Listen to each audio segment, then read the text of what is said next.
Hello from Tennessee. So, got a big announcement. I have made a big decision and I'm going to be getting out of the watch hobby.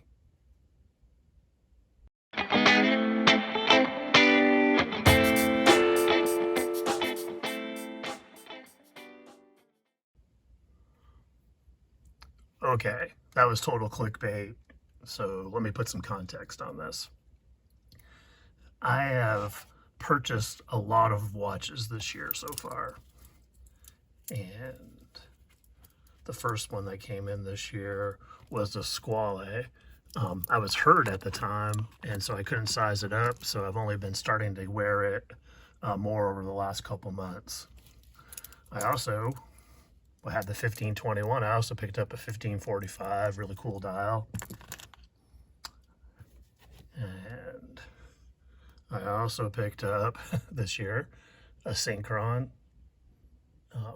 this Poseidon Ice Diver. Awesome watch, loving it. On the dressy side, I picked up this Man watch, which very impressed with the finishing on that. Picked up a Zelos from the last drop. And I also picked up this Certina. So I show you all those to make a point that I've been busy, active, and I flipped a bunch out of my collection. I think I was probably beginning of the year, I was around 30, maybe a little over 30 watches, maybe 31, 32.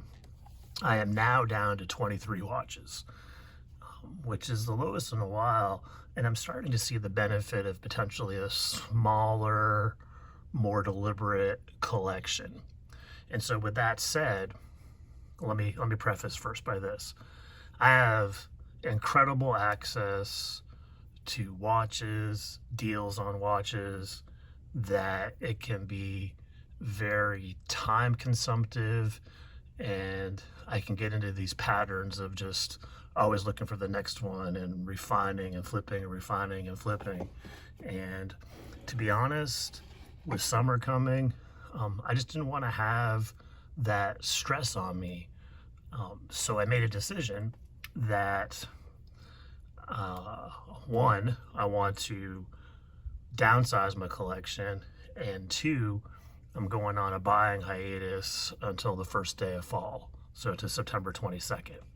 And during this period of time, I am going to figure out what I will be keeping, and then really my goal is to get my collection down to, high teens, so get it down below 20, and flip probably 3 to 5 watches, maybe 6, and get something more upscale.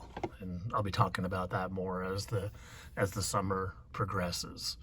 So I think that's really it. I feel like I wanted to go someplace else. Oh, I was talking about the deals I have on watches, how that can be overwhelming, from the standpoint of always just seeing something else that you think you might like better without enjoying what you have. And I know I'm echoing my buddy Rob when I say that, but I just didn't like the pattern of behavior that I was starting to exhibit. So kind of going cold turkey for a little while. This is not unprecedented for me.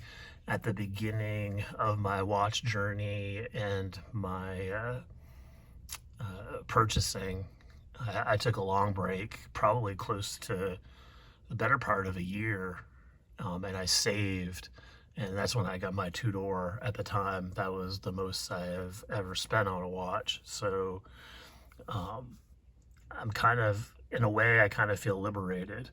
I kind of feel like I'm channeling my inner Jeff McMahon for a little bit here, but like I don't think I like Jeff's stuff. I haven't been watching him as much lately, but what I'm starting to see it a little bit more too as well.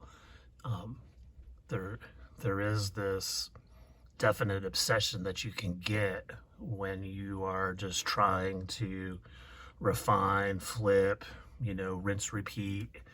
and not really enjoying anything. So I'm starting to see the mindset as I progress, well over 5 years into this hobby, of the smaller, more refined, deliberate collection. And I think probably many of you get there, are there. And that, that could change on a whim too, but that's where my head's at right now. And so I'm about 11, 12 days into no purchases, and I'm not purchasing watches, straps, bands, tools, nothing watch related. I'm just going to give it a rest, flush that out of my system. And, as I get closer to fall, start flipping some watches, build up my war chest, and then, decide, by the end of the year where I want to go and what I want to do. So I've got a couple ideas, and like I said, I'll be talking to you all over the summer about it for sure, because I'll definitely need some moral support. So that's it. As always, stay positive, make friends, enjoy the journey. Take care, everybody.